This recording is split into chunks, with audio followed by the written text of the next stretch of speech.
Amanya n'eddoboozi Haji Yasin Omar nzize ku kifo kya Meya Makindi tiketi ya NRM. Program yaffe okugogola ebyagaana. 1. Okulwanisa enguzi eri mu Makindi.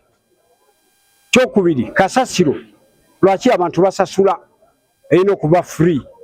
Kyokusatu, ba VHT bafune musaala. Kyokuna, tuzimbe ekitebe. Ttaka liryawo nembo nsonga ziri mu kooti myaka 10. Lwaki? Kyokuna, abanna obukosefu PWD tebasobola kuyingira mu office. Bakomera eri wansi. Nga meya nja kuleeta office entebe nteke bweru. Buli muntu ayingire akole ensonga ze mu speed.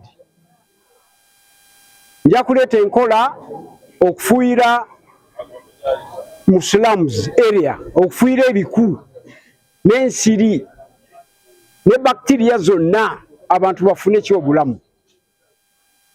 Abavubuka emirimu gyeri naye sijja kukyogera wano.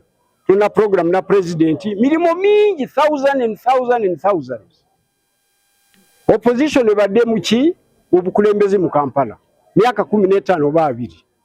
Neka tubibalemye. Mutuwe chance mulabe.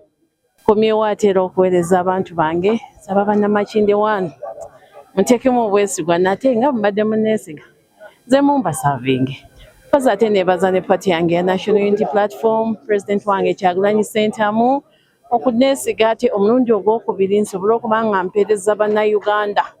Kino nkibasuubiza bannayuganda mwena abali mu electoral area yange abali mu muluka gwa Makindi 1 tingenda kubasavinga with more competence. I've been competent but I'm going to be more and more.